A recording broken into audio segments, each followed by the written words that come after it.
தேனியில் வனத்துறையினரின் தடையை மீறி நாம் தமிழர் கட்சியின் தலைமை ஒருங்கிணைப்பாளர் சீமான் மாடு மேய்க்கும் போராட்டத்தில் ஈடுபட்டார்.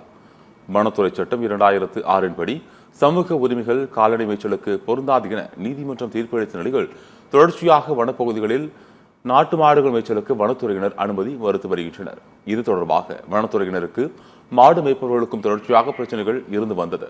இந்நிலையில் கால்நடைகளுக்கான மேய்ச்சல் நில உரிமை கோரி தேனி மாவட்டம் போடி அருகே மாடு மேய்க்கும் போராட்டம் நடத்தப்படும் என சீமான் அறிவித்திருந்தார். அதன்படி கரட்டுப்பட்டி பகுதியைச் சேர்ந்த 3000க்கும் மேற்பட்ட மாடுகளுடன் முந்தல் அருகே அடவுப்பாறை பகுதிக்கு சென்ற சீமான் அங்கு வனத்துறையினரிடம் சிறிது நேரம் பேச்சுவார்த்தையில் ஈடுபட்டார். வனத்துறையினர் மாடுகளை மேய்ச்சலுக்கு அனுமதிக்க முடியாது என தெரிவித்த நிலையில் அடகுப்பாறை வனப்பகுதிக்கு செல்லும் பகுதியில் வைக்கப்பட்ட பேரிகார்டுகளை தூக்கி எறிந்து தடையை மீறி சீமான் வனப்பகுதிக்கு சென்று நாட்டு மாடுகளை மேய்ச்சலுக்கு அனுப்பினார். இதனிடையே நாம் தமிழர் கட்சியினர் நாட்டு மாடு மேய்க்கும் நபர்கள் மற்றும் வனத்துறை இடையே சிறிது நேரம் தள்ளுமுள்ளு ஏற்பட்டது. அதிகாரத்தின் பக்கம் நின்று பேசுறதுனால நீங்க சொல்லணும். நீங்க எப்ப திடீர்னு புலிகள் மேல கரைஞ்சு புலிகள் காப்ப நான் இந்த மாதிரி நேரம் மாடு மேயுது.